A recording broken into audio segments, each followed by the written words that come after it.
میرے عزیز بھائیوں، آج ہم ایک عظیم نعمت کے وارث ہیں۔ پاکستان یہ ملک کلمہ طیبہ کی نام پر وجود میں آیا۔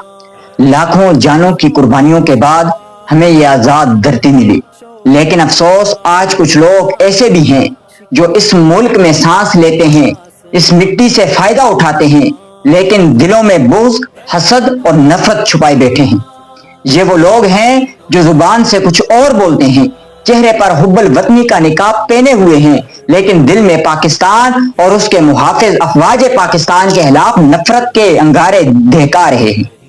سوشل میڈیا ہو یا نجی محفلیں، نجی اصل چہرہ وہی ظاہر ہوتا ہے۔ یہ لوگ نوجوان نسل کے ذہنوں کو زہر آلود کرنے کی کوشش کرتے ہیں۔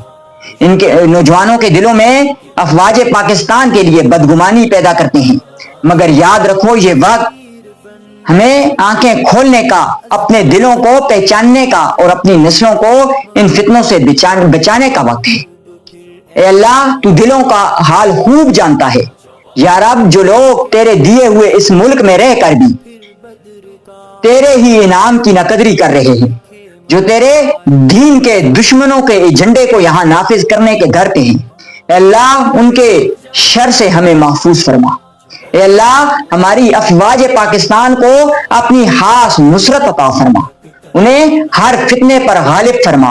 اے اللہ، جو لوگ ہمارے ساتھ ہیں مگر دلوں میں بغض رکھتے ہیں، تو ان کے نفاق کو بے نقاب فرما اور ہمیں ان کے فتنے سے بچا، خصوصاً ہماری نوجوان نسل کو ان کی گمراہ کن فتنوں سے محفوظ رکھ۔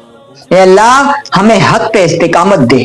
اے اللہ، اے رب العالمین، باطل کو پہچاننے کی بصیرت دے اور پاکستان کو ہمیشہ اسلام کا قلعہ بنائے رکھ۔ آمین یا الہ العالمین۔